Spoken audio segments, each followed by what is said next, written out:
Madhava Kunjabi Adi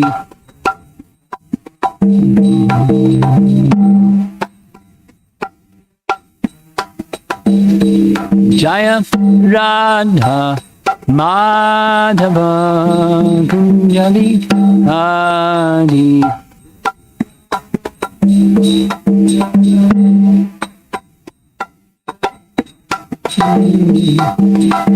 Gopijana Balabha Girivara Dhadi Gopijana Balabha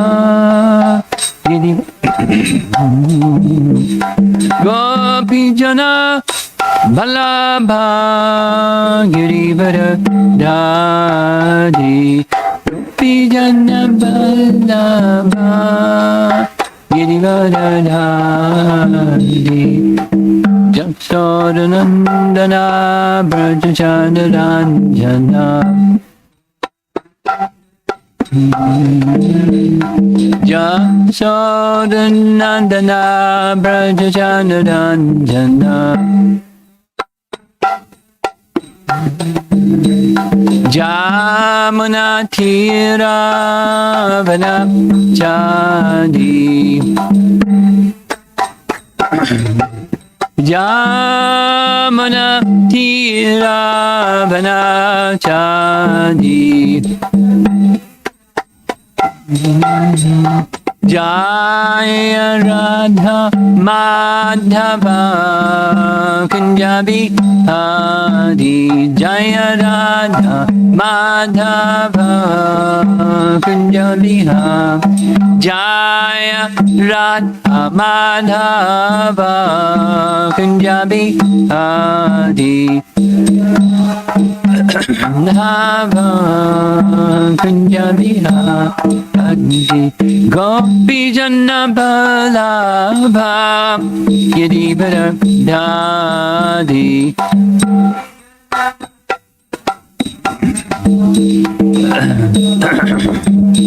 Gopijana Balabha Girivara Dhadi Girivara Dhadi Jasodanandana Brajachandranjana Jasodanandana Brajachandranjana Brajachandranjana Jamuna Tira Vanachadi Jamuna Tira Vanachadi Jaya Radha Madhava Kunjabi Adi Jaya Radha Madhava Kunjabi Jaya Radha Madhava Kunjabi Adi Madhava Kunjabi Jayom Vishnupad Paramahamsa. This is Srimad His Divine Grace A.C. Bhaktivedanta Swami Srila Prabhupada Ki Gaura Premanandi.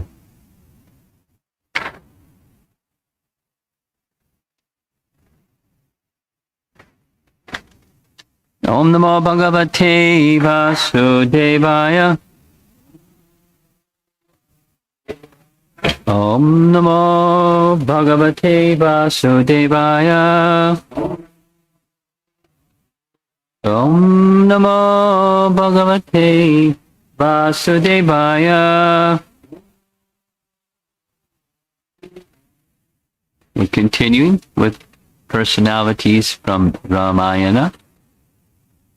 And this morning, the personality we're going to be discussing is the person you see on the screen here. The 10-headed Rakshasa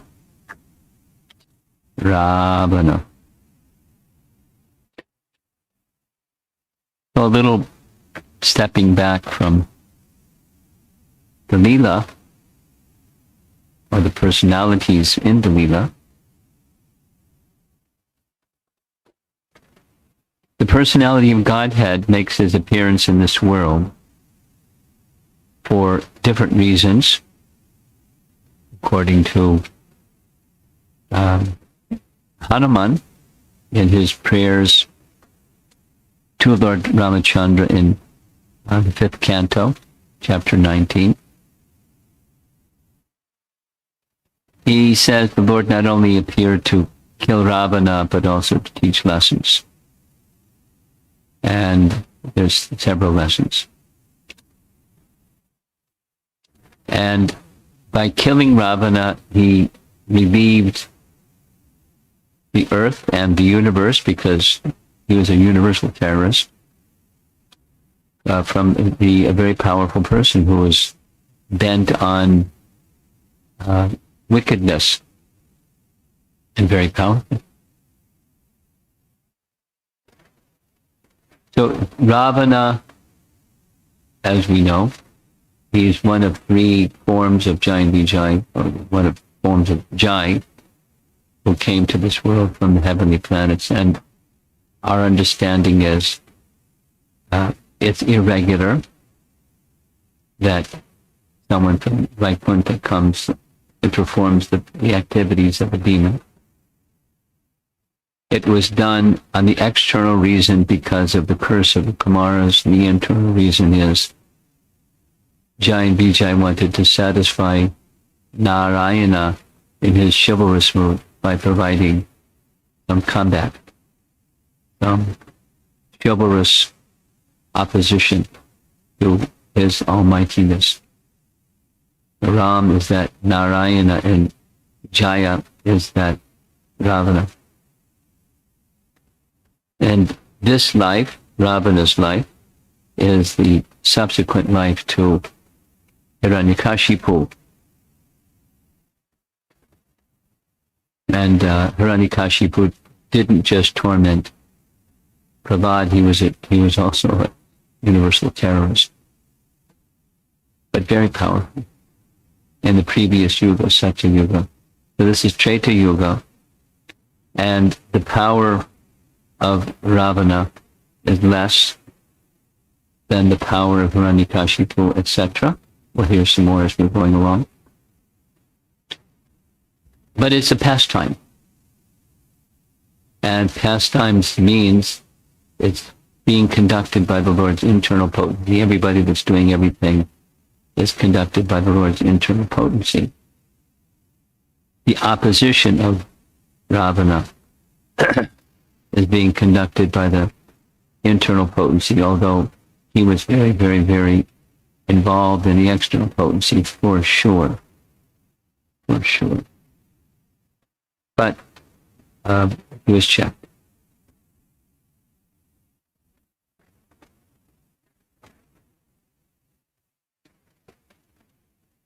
So we'll spend some time discussing his lineage, both from his mother's side and from his father's side. From the father's side is illustrious, and from his mother's side is the opposite. From the Daitya clan, or Rakshasa clan, or the Danava clan. And hopefully you've received the handout, or the glossary in genealogical charts. I'm going to be referring to page 23 and 24 as we go along. So if you have that handy, you can open it up. Let us begin. So from the father's side, we are seeing on the screen here Lord Brahma, of course the original person in the universe, and he had a number of direct sons, Palashya being one of them, born directly from the body of Brahma. And we'll hear the detail, but Palashya, by a very interesting arrangement, he married the daughter of the sage Chinnabindu. And from their combination, a very, very elevated son, Vishrava, became their child. And Vishrava had two wives. The first of them was a very elevated personality, the daughter of Bharatrashimuni. You see her names on the screen. There are different names by which she was known. And a very elevated son was born, who became the step-brother of Ravana. Vaishravana, who later became Kubera, the treasure of heaven, but it was residing in Lanka for some time. We'll hear the details. But there was a second wife, that her name is Kashi, and that's the Daitya side, and we'll hear the details. But the combination between Kashi and Vishrava, great Brahmana sage Vishrava, there were 4 children. Ravana was the first, or Dasagriva. Dasagriva means he had 10 necks, or 10 heads. Second brother of Kumbhakarna, third brother of Vibhishan, and the Shurpanaka was the daughter. 3 sons, 1 daughter. So now let's go to the history. Palastya, great sage, was engaged in austerities and meditation, because that's the age, it's the age, and yajna, fire sacrifices, and top of, or on the slopes of Mount Meru. And he was absorbed for a long, long time. And some young girls came to that same place, and they were playing together and making noise and doing what young girls will do. And after some time, Palastya became irritated and uttered a curse that they could hear, that said, next time I even see a woman, she'll immediately become pregnant. So they scooted, they disappeared. But there was one girl that didn't hear that pronouncement, and that was the daughter of Chinnabindu, was a sage, and she came by the area where Palastya was doing his meditations and activities.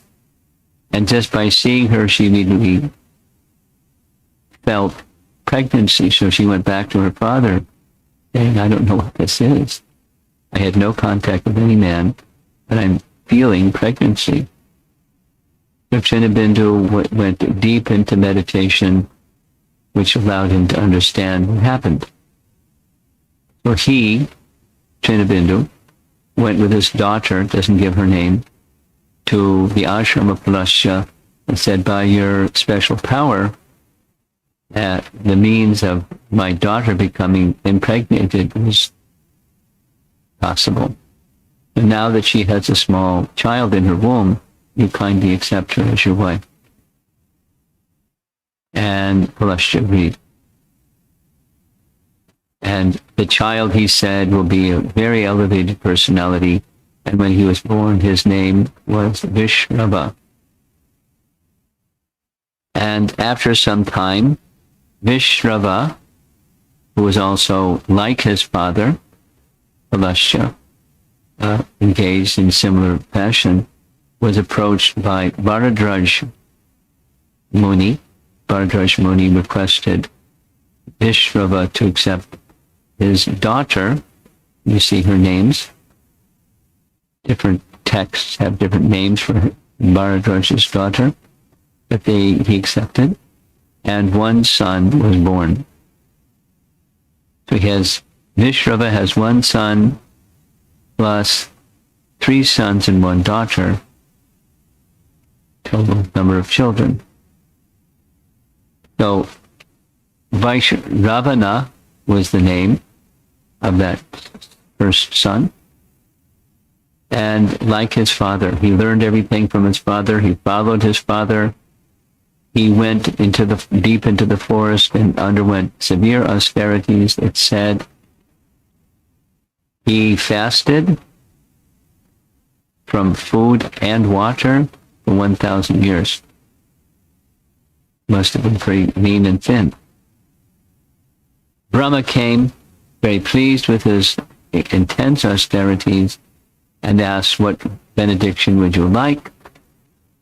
And his answer was, just seeing you is sufficient benediction, but if you so desire, he asked for a material benediction. He said, I would like the service in this universe of a Lokapala.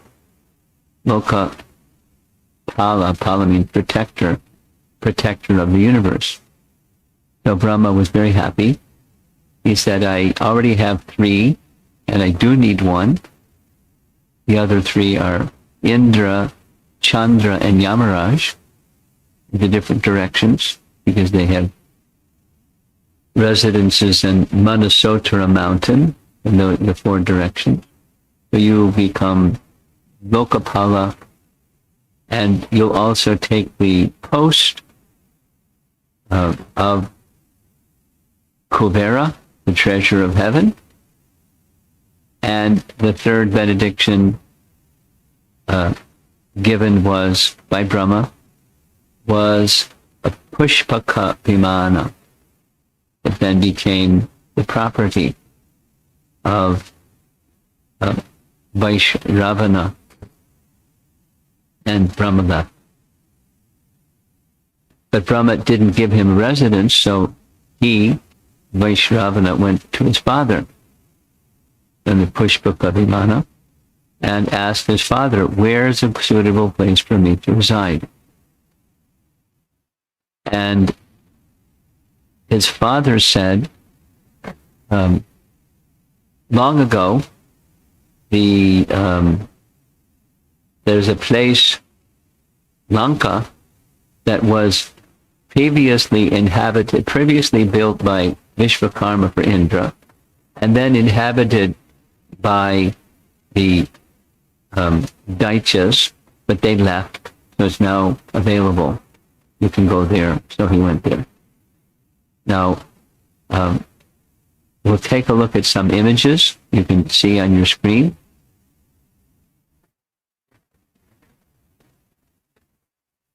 Bharadraj talks to his daughter, that's in the lower right, and offers her to Vishravas, that's in the center, and who received her in his hermitage on the left.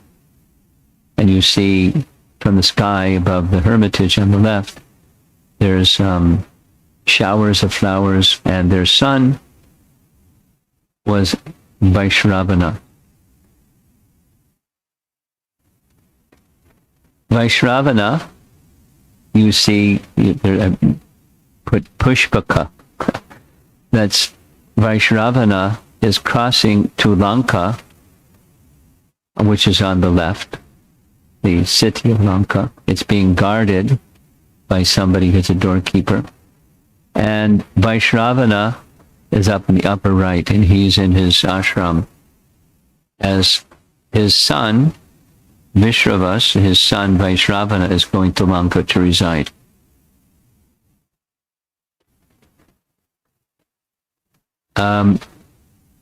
Then we'll go next. Let's go back here. See the chart. There's Kai Kasi, who is the daughter of the Rakshasa Sumali, and his wife Ketu Mati. We're just getting the background of the lineage of Ravana.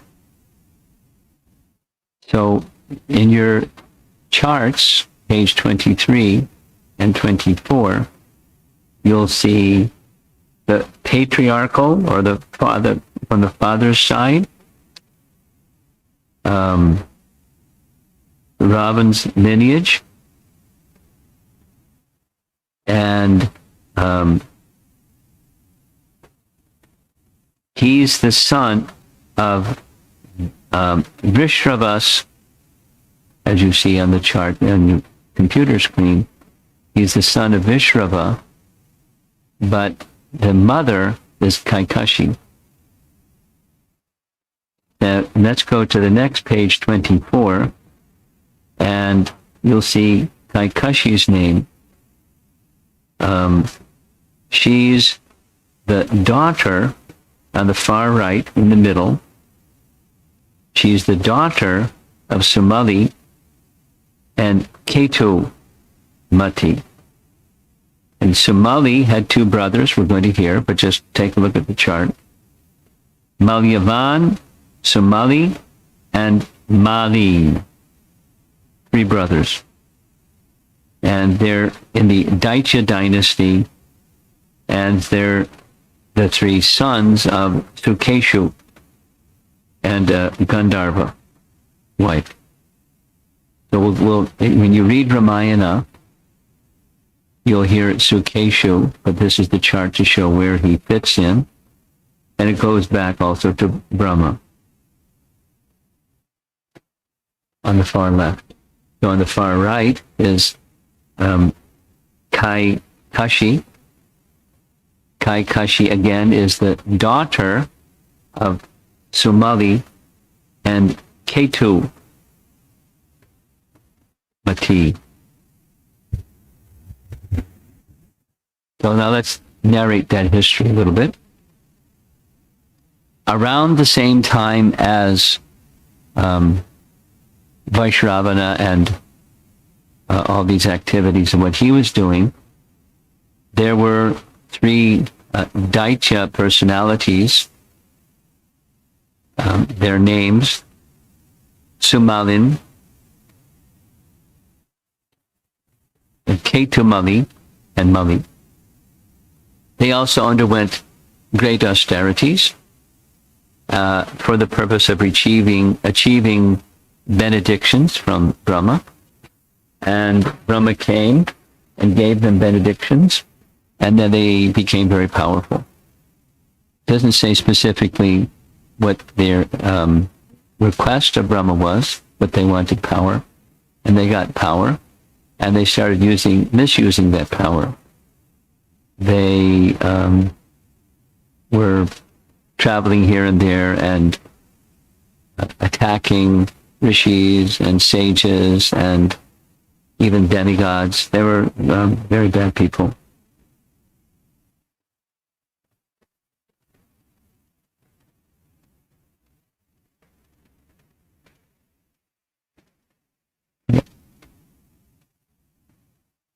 They then approached Vishwakarma in that powerful position. They approached Vishwakarma, who is the architect of the demigods, and they had requested Vishwakarma to build a recording in progress. To build a special place for them. Vishwakarma replied, "I've already built something. I built it long ago for Indra, and it's been since abandoned, and it's in Lanka, so you can make that your place of residence. It's already built." He used home, but it's a nice one. Lanka's palace. So they went there. But because of their terroristic activities, there was eventually a battle. And in the battle, Lord Vishnu became involved to quell the demons. And they fled. At least two of the brothers fled to Patalaloka, where they resided for some time. But Sumali remained on earth. And so the chart, page 24, you see where Sumali fits in. After some time, Sumali became married.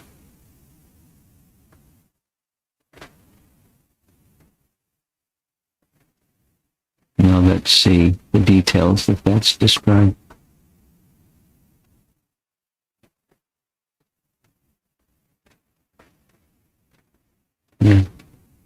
not described how that marriage took place, but it gives the name of his wife. And from their marriage and their offspring, you see on the chart what their children were. And he had one daughter. And his daughter's name was Kaikashi. So he spoke to Kaikashi, having seen Kuvera or Vaishravana traveling here and there in his Pushpaka Vimana. He said, "You're of marriageable age, and I'd like to see you have a suitable husband. I think that the ideal person for you to go to would be Vishrava." So, because Vishrava is very powerful, through him you'll have powerful children, and then our dynasty will become powerful. That was his ambition. So, being obedient to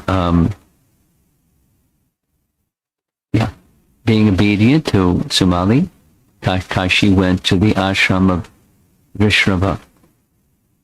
And it's a very nice description. When she came to the ashram, he was engaged in a fire yajna and was just totally absorbed. And when you're doing yajnas, you don't stop. But after some time, when he completed, he turned his attention to Kaikashi and asked her who she was and what was her purpose in coming. And Kaikashi said, looking at the ground and scratching the ground with her toe, saying, "You're an all-seeing sage. You must know my purpose, who I am and my purpose." So with some meditation, he then understood who she was and her purpose. He said, "Very well, I accept you. I will accept you as a wife. But because you came at an inauspicious time, you should know that the children born of you will be fierce Rakshasas." And further it says, disfigured, ugly, fearful. But I don't want those kinds of children. Well, it's because of the time that you came. That's the way it's going to be. But as a concession, your youngest son will be famous as a pious man. So that was Vishrava's utterance, and that's what happened. Here's a painting. At the top section of the painting, there's Kaikashi going to the ashram of Vishrava while he was doing his fire sacrifice. He was disturbed because it was inauspicious, and he then indicated that he would accept her, but her children would be cruel and horrific demons, except for her youngest son, who would be virtuous like his father. And below the painting there's Vishrava at his ashram. There's his wife, Kaikashi, with Vibhishan on her lap.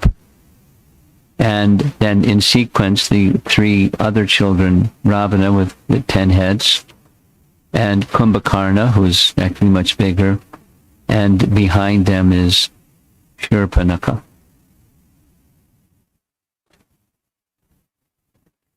So now we have Ravana's birth. A very illustrious father and a woman, a wife, mother from the Daitya dynasty. So his mother, Kaikashi, also saw this Vimana, and they were envious. You have a stepbrother. Your stepbrother is Kuvera, and look at his opulence, and you're a meager fellow. Do something. So he took a vow to his mother, "I'll become more powerful than my brother." So he went to the forest to do austerities, because that was the program during that time. And very, very, very severe austerities. The severe austerities included for 10,000 years Now, his brother, stepbrother, was 1,000 years. Ravana surpassed for 10,000 years. He underwent austerities without eating for 10,000. I mean, how do you do that? We are amazed at what Dhruva did, but that was 6 months.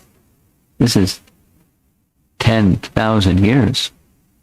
And at the end of each 1,000 years, he cut off one of his heads. And then his head grew back. So when it was the 10th head was cut off, and it was offering the head into the fire, Brahma came. And Brahma was acknowledging his austerities. And what would you like? So he asked for the very same thing that Hiranyakashipu asked for, immortality. And the answer was, I'm not immortal. So then I will not be killed by this one, that one, the other one, the other one, the other one. And by his pride, he left out humans and animals because they're puny, humans and animals. So the boon was granted, and Brahma gave him an important benediction. He gave him knowledge of divine weapons along with the weapons. And he gave him teachings about magic. So Ravana was really happy. And after winning these boons, Ravana then went to his maternal grandfather. You can look at the chart on page 24. His mother's father. He went to get Sumali to agree to let him be in charge of the Daitya or Rakshasa army. Sumali agreed. No opposition. Now, along with Ravana's austerities, we find in Ramayana that Kumbhakarna and Vibhishan also underwent austerities when Brahma came before them.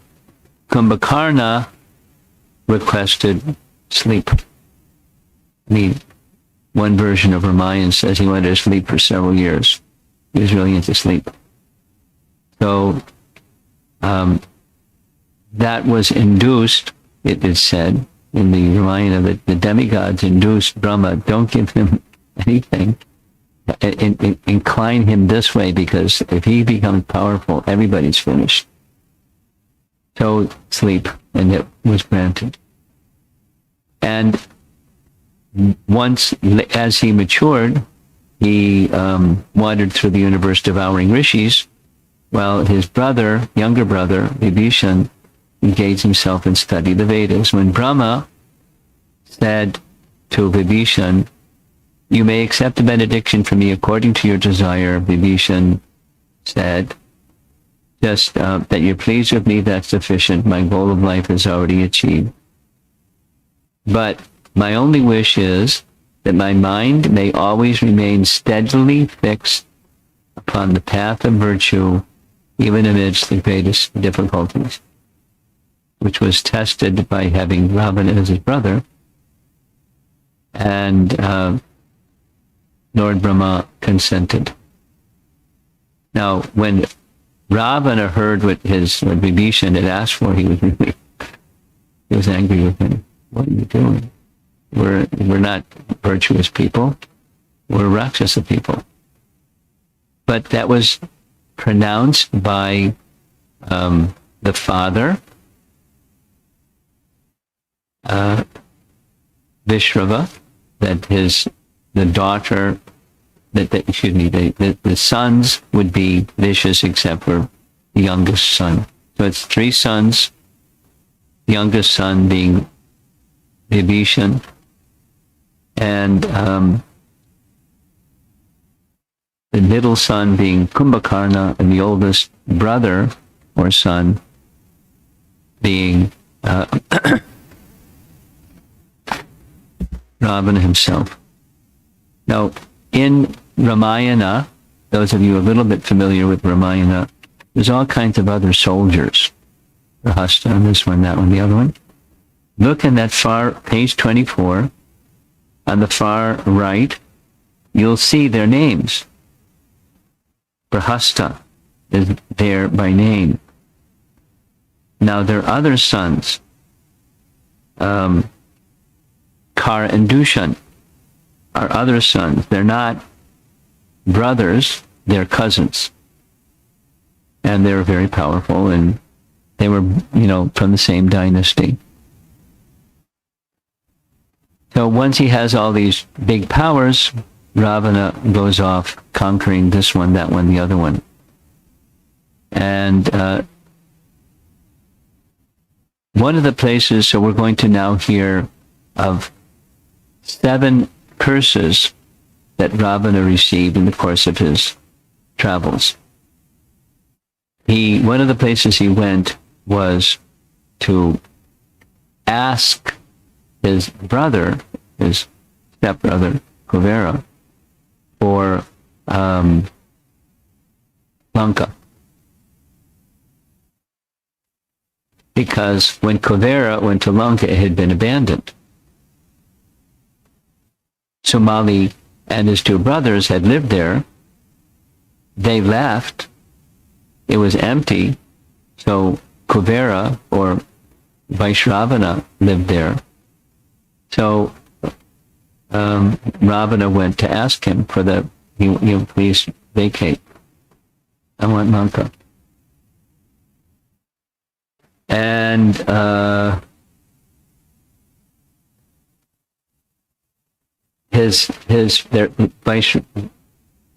Kuvera, or Vaishravana, went to his father. What should I do? Give it to him. He's too powerful. So there was a fight, and in that fight, Pushpaka Vimana was taken. So that's how Ravana got it from Brahma, given to Vaishravana, taken by Ravana.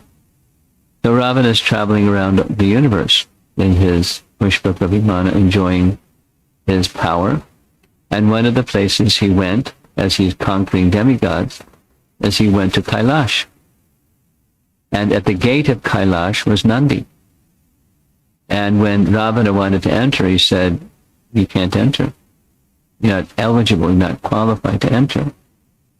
And then Ravana, being the kind of person he is, there you see the Pushpaka Vimana with Ravana inside with the 10 heads. He insulted Nandi, saying, who was making fun of what his face looked like. And he had a monkey-like face. So Nandi cursed him, saying, "A powerful monkey army will bring about destruction of your entire dynasty."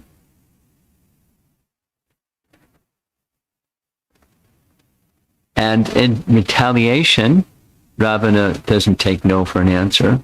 You can't enter. So he went to Mount Kailash and started to lift Mount Kailash with his 20 arms. He's very powerful. And Mount Kailash was moving. And Parvati became very disturbed. What's that? Like an earthquake or something. And he said, "Don't worry."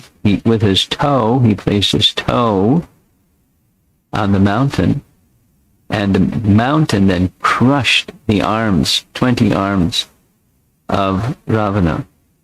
And he was feeling such pain. He was calling out. Later, Lord Shiva gave him the name Ravana. Ravana means roaring, or he of the terrible, terrifying roar. And the assistants of Lord Shiva went to Ravana saying, "Here's what you should do.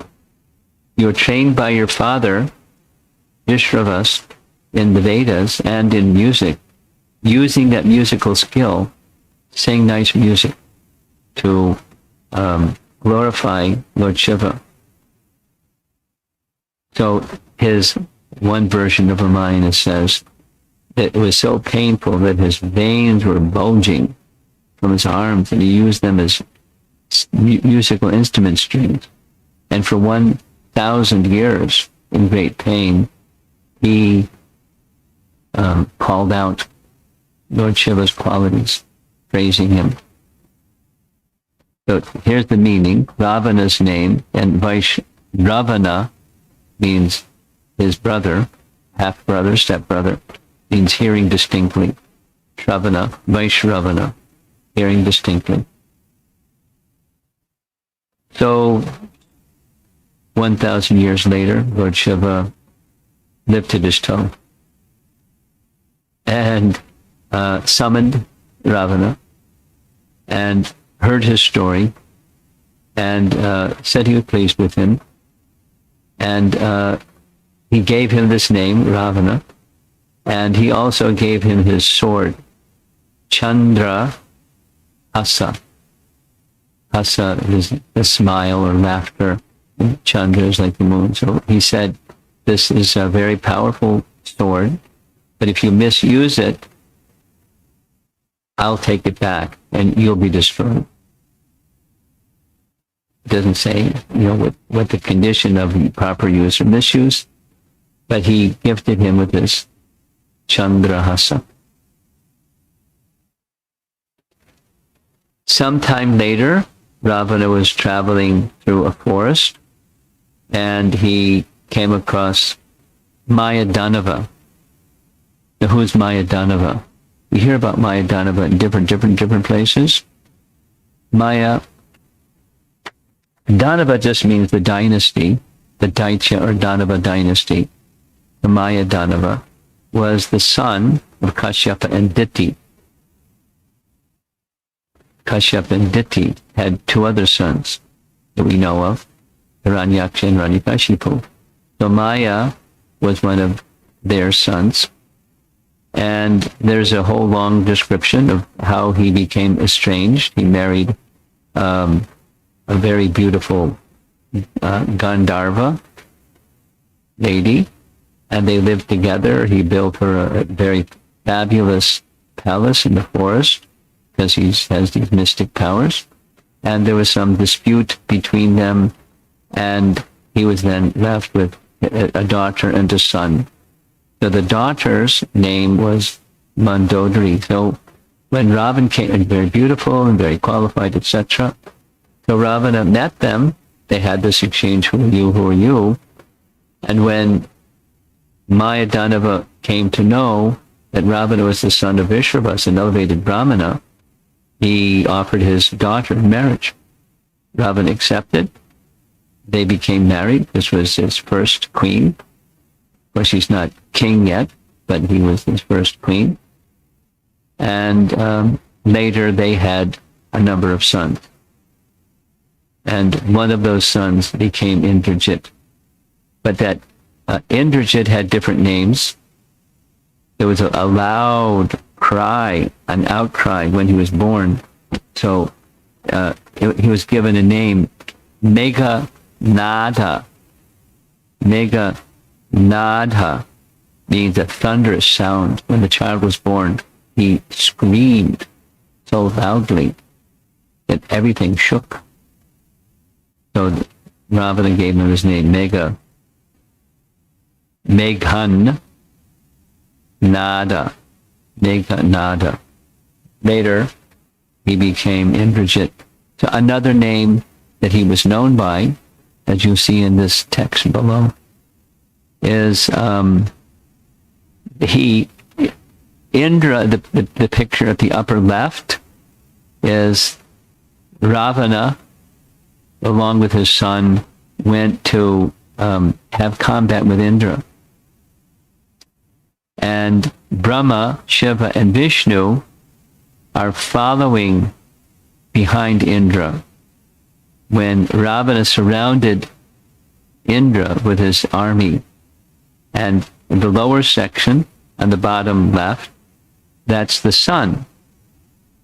The conqueror of Indra, thus his name Indrajit, conqueror of Indra, tied up Indra and was taking him away. And in the upper right, it shows the three, Brahma, Vishnu, and Shiva, on the left of that upper right image, appealing to release Indra. Indra was released, but Indrajit became celebrated, very powerful, son of Ravana and Mandodari. In this way, Ravana was traveling around the place, trying to conquer everybody. His idea was, I want to become the ruler of the universe. So all the demigods were one of the first targets. And one time, he was passing over a forest, and down below he saw a very beautiful girl. And being, Ravana, he wanted to enjoy the beautiful girl, like molest her. So her name is Vedavati, and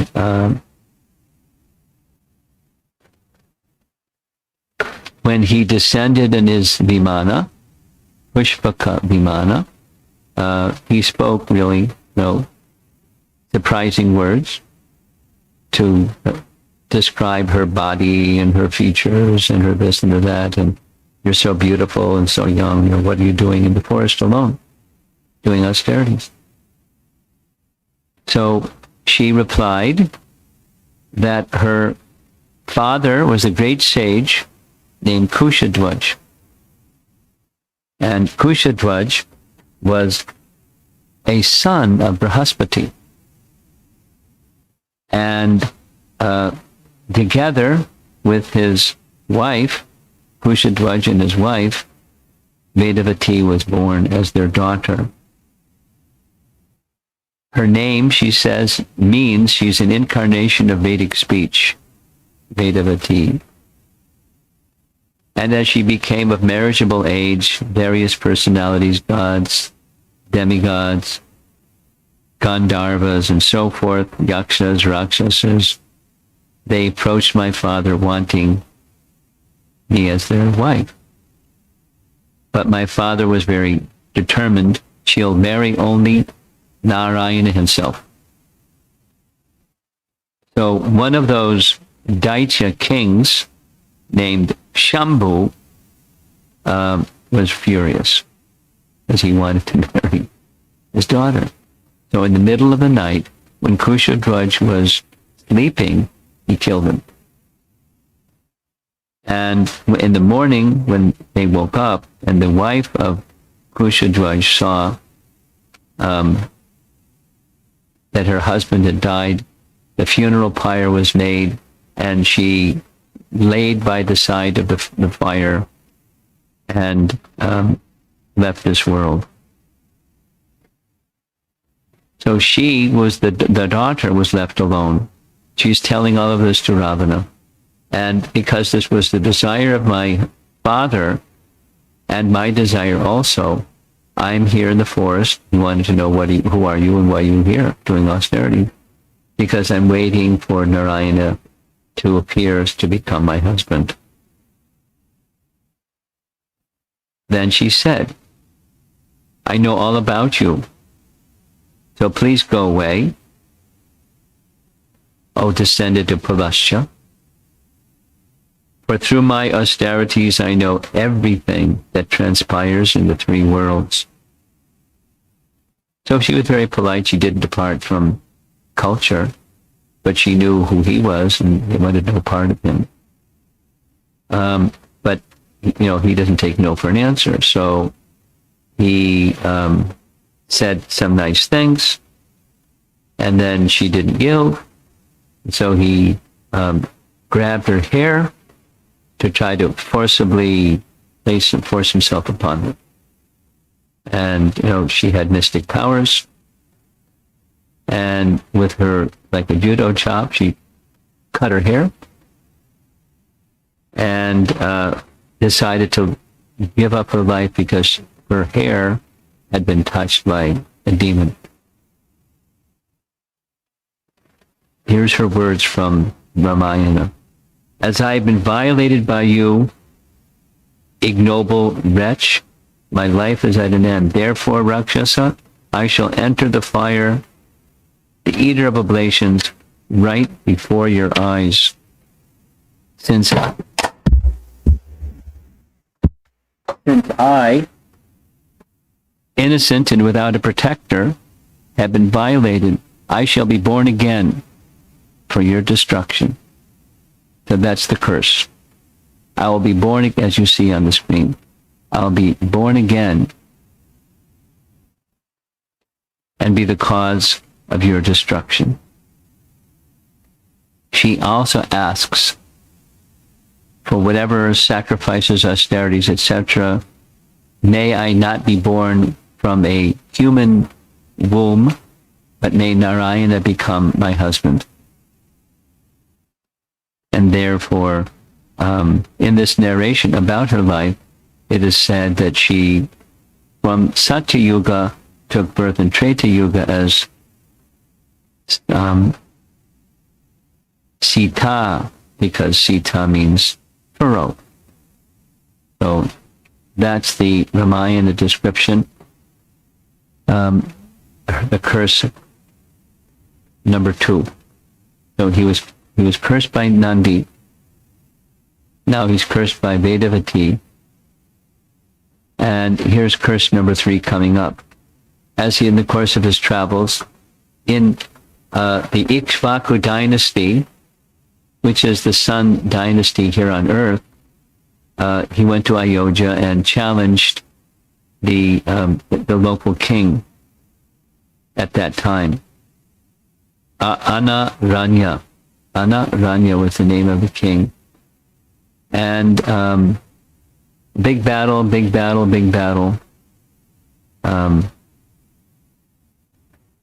You see on the right side, there's a white horse. On the left side also, a white horse. That's Anaranya. And he is doing battle with Ravana. And he was unaware of the invincibility of Ravana, but Ravana was very brutal to the soldiers. And before he died, he made an utterance. And the utterance was, in the future, a descendant in my dynasty named Rama will become the cause of your destruction. That's curse number 3. There's a little painting of Anaranya. So he's a bad person. So that's, he doesn't stop there. He went to the heavenly realm, again, where the Kuvera resided. He didn't get to Kuvera yet. Oh, that's coming up. So various places he abducted ladies, and the ladies who he abducted cursed him that he would die an ignoble death. This is now curse number 5, where he went to Kuvera's abode, where Nala Kuvera and Manigriva were. He saw the wife of Nala Kuvera, and she was very beautiful, and he did his thing, and she said, I know who you are. You're my uncle, and please don't speak to me this way. And he didn't stop. He grabbed her and raped her. And she went bloodied and messed up to Nala Kuvera, to her husband, and told him everything. And he uttered a curse. If Ravana, impelled by lust, forces himself upon any unwilling woman, his head will burst into 7 pieces. Now here, he had the ability to change shapes, where he shows 1 head, but he also has 10 heads. So there's the curse. And if that wasn't enough, here's another one. Brahma, these last 2 are disclosed after Indrajit is killed. He's in Lanka, the battle is going on, And he feels so terrible that Indrajit has been killed. And he says, from the time I expelled my virtuous brother, all misfortune has happened. So that's the fourth son, who we'll hear about tomorrow morning. So he said, and then he recounts in that little section of Ramayana the various other curses that he received. So here's 2 remaining curses. Curse number 6. There was an Apsara named Punjika Stali. And Punjika Stali, because Apsara Lokas in the structure of the universe, Vedic cosmology, is much below. But those persons in those other regions have the capacity from time to time to go to Brahma Loka. They can travel about the universe. So she went to pay her respects to Brahma. Ravana happened to see her, and he raped her. And Brahma came to know because the Apsara told him. So he uttered a curse. "O wicked king of the Rakshasas, your head will split into 100 pieces if you ever try to forcibly rape another woman again." This is mentioned in that place during the Yuddha Kanda, where he's lamenting for his misdeeds. And one other one, I think I'm going to place this back with Nandi, but when at this disturbance of Kailash took place, Uma says, and he makes mention of this after the killing of Indrajit, "O wicked Rakshasa, women will one day become the cause of your death." So we're getting a picture. It's now 8:25. We're getting a picture of Ravana's misdeeds. And although he was so powerful, there were those more powerful. One of them was Kartavir Yarjana. Kartavir Yarjana, it's described in Canto 9, Chapter 15. Kartavir Yarjana had 1,000 arms. 1,000 arms. So he was one day, Kartavir Yarjana, was engaged with ladies in a river, and with his arms, he was stopping the flow of the river. And Ravana happened to pass by. And seeing the scene, Ravana wanted to enjoy with the ladies, and Kartavir Yarjana was very upset. So he grabbed Ravana, tied him up, and brought him back to his palace and put him in prison. But Ravana's grandfather, we know who his father is, right? Vishravas. His grandfather was Pulasya Muni. So Pulasya Muni came to Kartavir Yarjana's ashram and requested his release. So and so he was released. Here's some paintings. On the left side, Ravana heading up the river in his Pushkapa Vimana to fight Kartavir Yarjana. On the right, Kartavir Yarjana is in the river with his wives, who beg him to not fight Ravana. He fights Ravana's general, Prahasta. He didn't kill him because we find Prahasta comes in Lanka, but he's his cousin.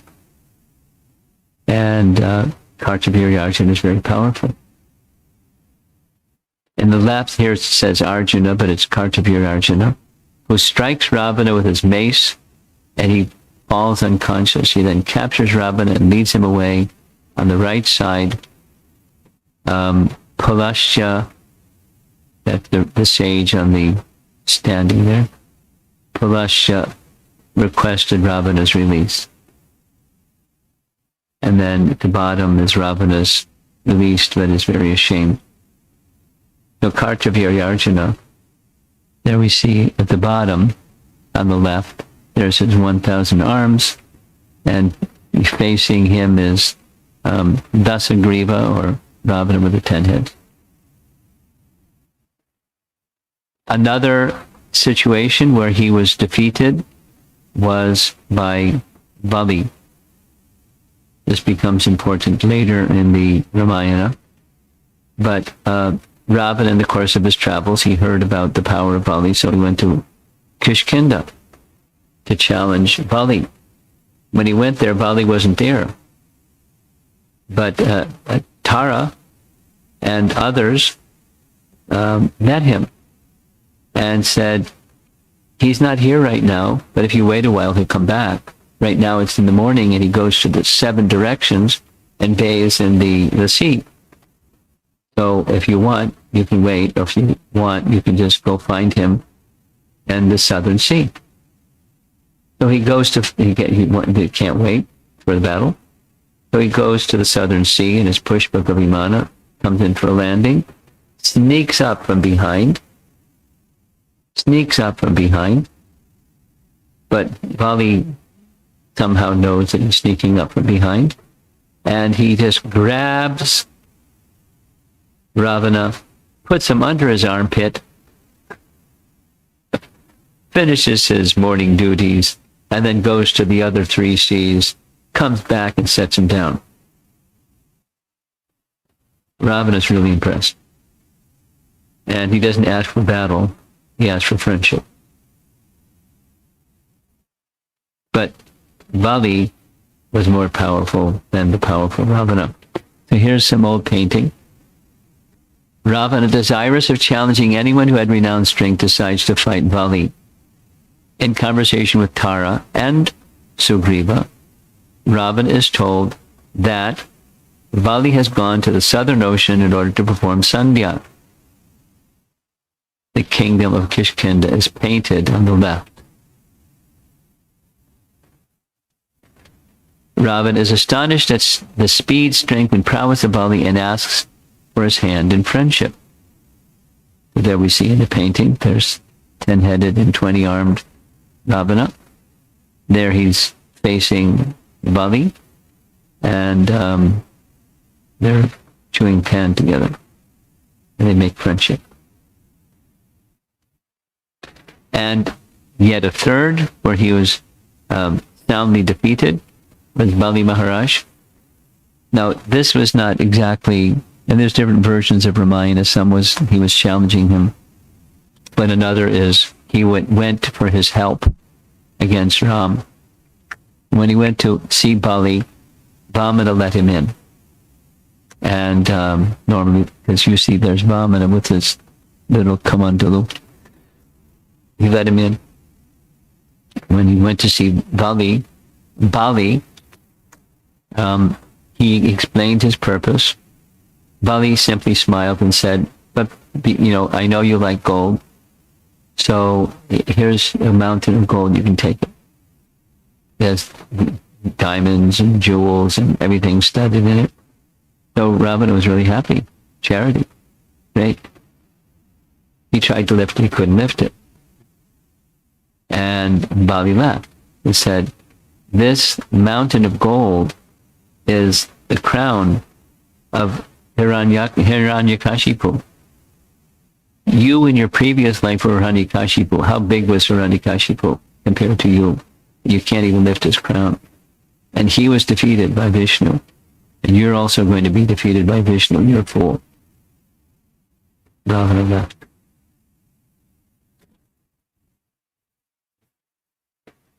Here's a painting from the British Library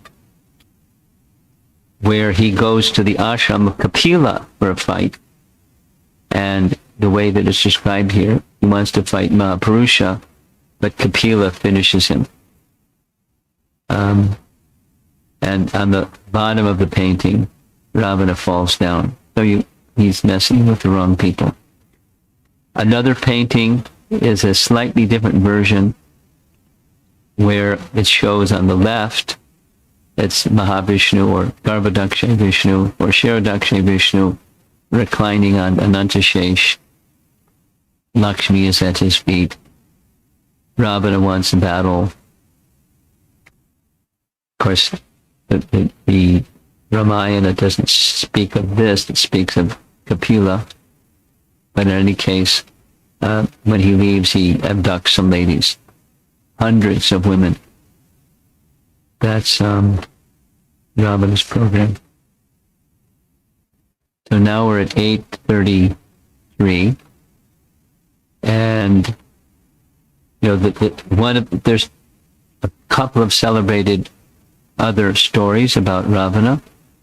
After Shurpanakha was killed, was mutilated, Lakshmana cuts off her nose and ears because she was threatening Sita to devour her. There's a big battle with the 14,000 Rakshasas headed by Kara and Dushan. And that adventure becomes known because Akampana comes back and tells him what happened, tells Ravana what happened. So Ravana becomes really angered. He's seeking advice from Maricha. Maricha warns him, don't. Ram is too powerful. Leave it alone. Be happy with your so many wives and your kingdom, and don't destroy yourself and the kingdom. Then Shurpanakha comes. You see her in the center of the painting, mutilated, screaming, and manipulating her brother.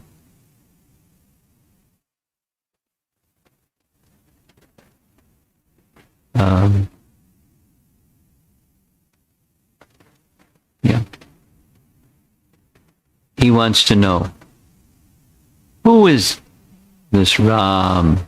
How brave is he? Of what conduct and what caliber is he? And for what reason he entered the highly inscrutable Danda forest? What is the weapon that Ram,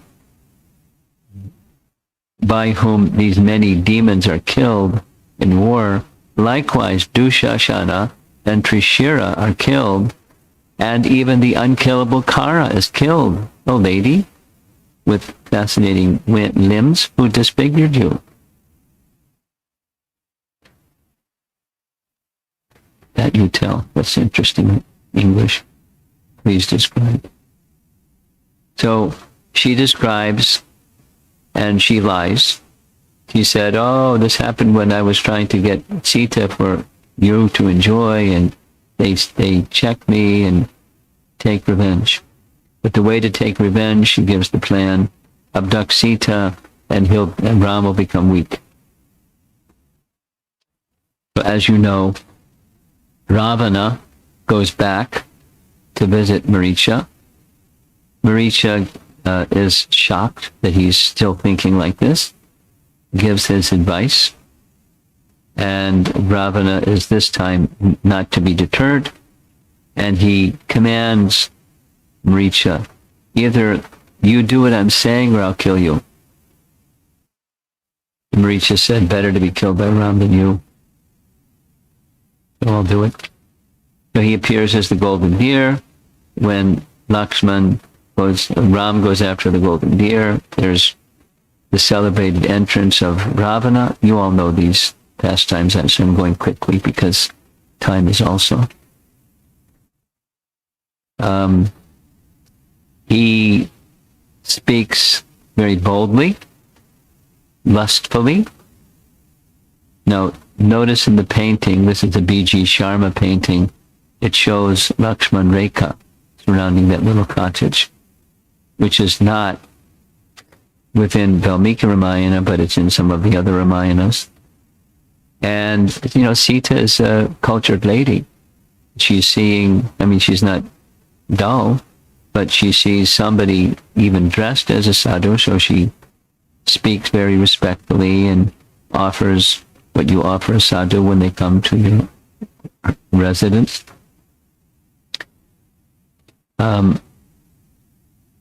He speaks, beautiful language, glorifying her limbs and her this and her that, and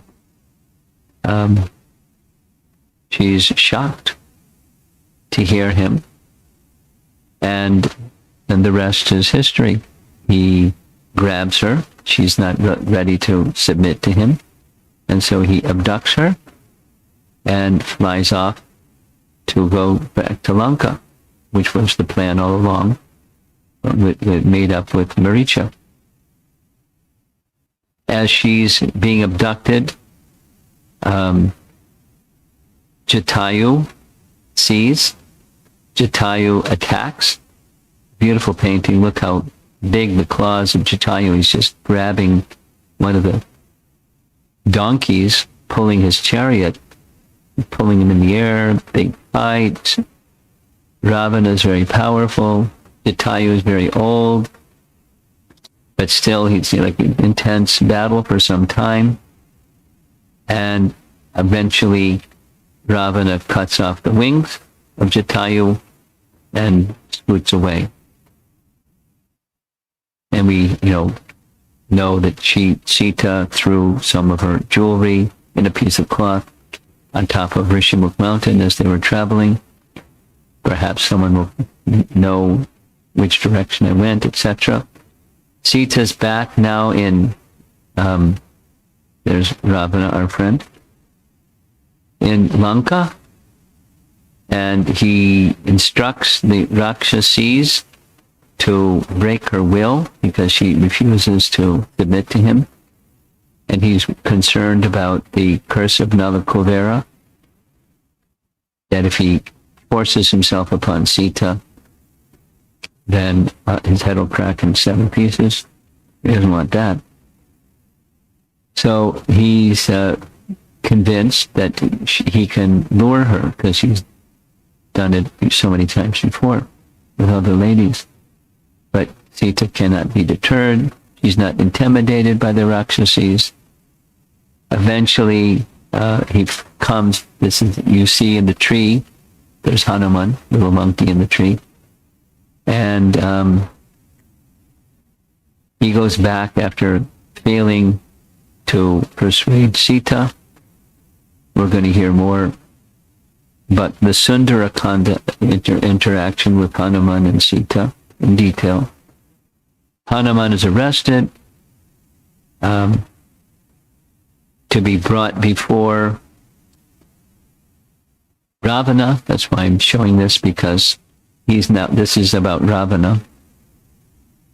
What figure, what courage, what strength, what splendor, and what assortment of auspicious marks, alas, this king of demons has.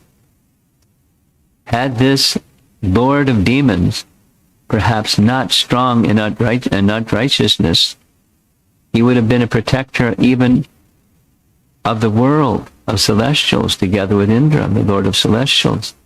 So he's admiring his strength and his features, etc. Here's a painting where he's tied up before Ravana, and Ravana asks him some questions, and Hanuman is indignant, tells him, you should give back Sita, or you're finished. No way is he going to do that. He speaks very, very boldly, very strongly.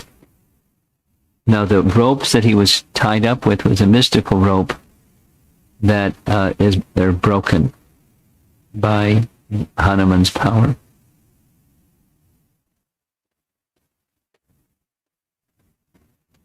And he's now assuming a very big form. Ravan wants to have him killed, and Vibhishan says that's against the codes of a Kshatriya. You don't kill a messenger, you can punish him in some way. So it was decided to put his tail on fire, because monkeys like their tail, and they do all that business. Hanuman sets fire to Lanka and then returns back to give the word to Ram that Sita is safe, but come quickly. So now we're still on Ravana. Ravana, after this terrible experience with Hanuman, calls his ministers for their wise advice. And all the ministers do is just praise themselves, their strength, and Ravana's strength. You see him at the top of that painting. And you don't have to worry about anything, Ravana. We'll take care of it. I have this strength, that strength, and the other strength. While this ministerial talk is going on, Ravana's maternal grandfather, remember he got the army from his maternal grandfather. Now that same maternal grandfather is advising him, Malyavan is advising him to return Sita. Ravana just pays no attention. Malyavan quietly departs. He asked Kumbhakarna, and Kumbhakarna said, he blasts him. I like this. Why are you asking after the fact? You ask ministers before you do something, not after you do something. Shame on you when you're abducting another man's wife. This is horrible. So you deserve to be destroyed. But because I'm your brother, I'll support you. You can count on me. And when it comes Vibhishan's turn, he gives very strong advice. And Ravana doesn't like his advice. He kicks him in the chest. And Vibhishan leaves. It happens 3 times. Thrice Ravana's younger brother Vibhishan argues with Ravana that he cannot possibly withstand such an army, Ram's army, and should hand over Sita to obtain peace. They disagree. Vibhishan leaves, along with the 4 ministers. So there you see Vibhishan with folded palms before Ram and Lakshman. And behind him, there's his 4 ministers. And this is, tomorrow we'll hear more about Vibhishan. So Vibhishan is now with Ram. He gives some suggestions how they can cross to Lanka, and they cross to Lanka. And the battle begins. Again, we're focusing on Ravan. So we hear in the battle section, Yuddhakanda, there's Indrajit, who can fly in the sky and make himself invisible and so on. And this is a misplaced painting. So forget this one. Before the battle begins, the Angada, Vali's son, is sent as a messenger to make the request of Ravana, let's have peace, just release Sita. And he's very insulting. They want to harm him, but they don't harm him, and he escapes and comes back. So now this is where that Indrajit shoots serpentine arrows. That should be in reverse order. I'll fix it. So you see on the right side of the painting, there's serpentine persons being tied up by these arrows that are like serpents. And most importantly, Ram and Lakshman both are tied up by these arrows.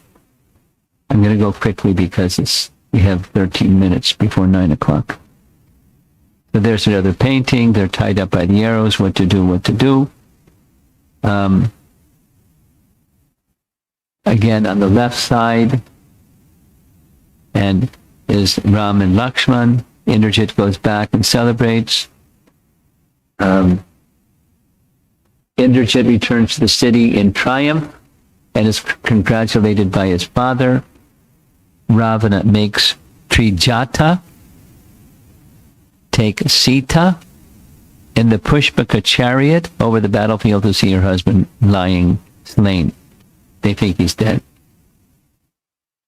Well, fortunately, Garuda knows what to do. Garuda comes, and the serpents are afraid of Garuda. They leave the bodies of Ram and Lakshman alone. And they weren't dead after all. So next in the Ravana story is engaging his brother, Kumbhakarna. So there's some really nice paintings here with Kumbhakarna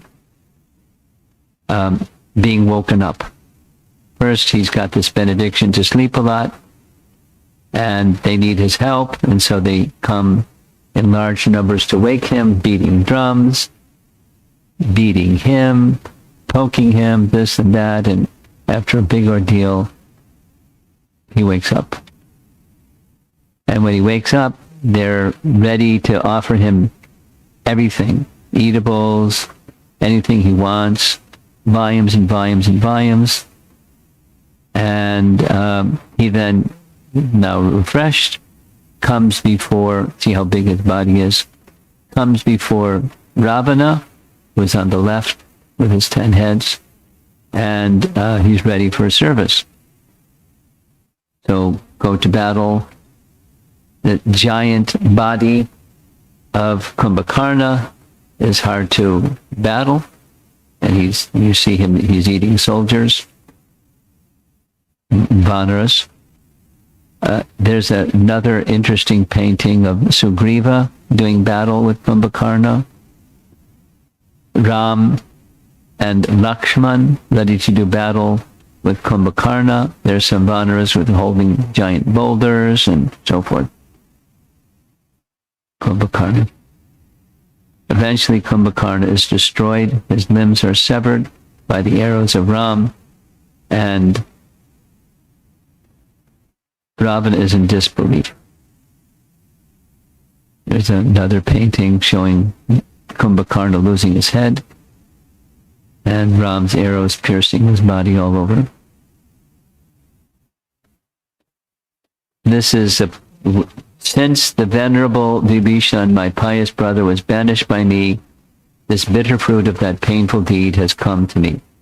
He speaks these words, and he sends many more soldiers, or generals, listed on the left, and who slays them is listed on the right. It's a Uttrakanda battle, he's in the thick of it. Here comes Indrajit again, with his mystic powers and things like that. And he fires this Shakti Shaila weapon. There's Ravana himself, pierces Lakshman with his Shakti Shaila weapon. Everyone's in great distress, including Ram, but on the right side there's Jambavan, who has all confidence in Hanuman, who says, if that brave Hanuman is surviving, the whole army, even if killed, is unhurt. On the other hand, if Hanuman has given up his life, we're all dead, even though living. He has a lot of trust and confidence, and Hanuman is pictured there on the left with his club by his foot. So Hanuman is sent to retrieve the healing herbs of the Gandhamadana mountain. So there he goes, soaring through the air, bringing back the mountain. And here he's arriving, and the herbs are administered, and Lakshman revives. After some time, there's another battle with Indrajit. There's some detail that Ravana is involved with, but Indrajit, having skill in many things, he is doing a yajna. Vibhishan knows about the yajna. He knows where the place is. He sends Lakshmana. Lakshmana goes there. There's a battle between Lakshmana and Indrajit. The yajna is interrupted, kind of a mystic yajna that he would ensure victory. And back and forth, back and forth. Lakshman is wounded, but Indrajit is slain. And this is where when Ravana laments, all my misdeeds. But then he takes another turn, and he said the Recording stopped. the problem behind all of this is Sita. So he goes storming off to the Ashok garden ready to kill Sita. And Suparshva, one of his ministers, not a soldier but a minister, he persuades Ravana not to kill Sita because the problem is not Sita, the problem is Ram. So go, king, go. Go kill Ram. He comes out of the palace ready for a big battle personally with Ram. He's defeated with, as the painting shows, with Ram riding on the shoulders of Hanuman. And Ram says, you can go back and take rest tonight. We'll see you again tomorrow. He's humiliated. The next day, big battle. There we see on the right, there in the backside, that's the kingdom of Ayodhya, the palace. On the left side is Ravan, on the right side is Ram and Lakshman. And the Vanaras, a big battle. Ravana is ready for battle, and Ram and Lakshman are also ready for battle. And battle, back and forth and back and forth.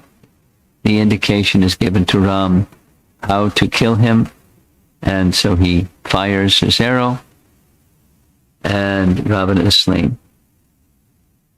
We have 5 minutes left. Going fast. So the destruction of Ravana brings an end to the whole Rakshasa clan, which was the purpose of Ram's appearing to begin with, along with other purposes. There's a beautiful painting, Ravana being slain. And here it is in 3 different images. On the upper right, that's Ravana receiving an arrow in his chest. And the bottom left, there's Ram releasing that arrow. Here's an up-close picture. And another up-close picture. Ravana is screaming in pain as he dies. After he dies, there's a whole scene of Mandodari's grief and different persons pacifying Mandodari. The instruction Vibhishan to perform his funeral. Vibhishan doesn't want to. Ram insists that he must as part of the duties within Vedic culture, so he performs his funeral. And celestial flowers are poured upon Ram because the purpose of his appearance has now been fulfilled. The removal of this scourge of the earth planet and the universe of the terrorist Ravana. So there's a picture of the life of Ravana, his qualities. I want to read one little section. I can find it quickly. Characteristics of Ravana. Yeah. He never tolerated or accepted that someone could be better than him. Although it was already demonstrated, Kartavir Yarjana, etc., were better than him. If he couldn't conquer, he made friends. Ravana was unyieldingly lusty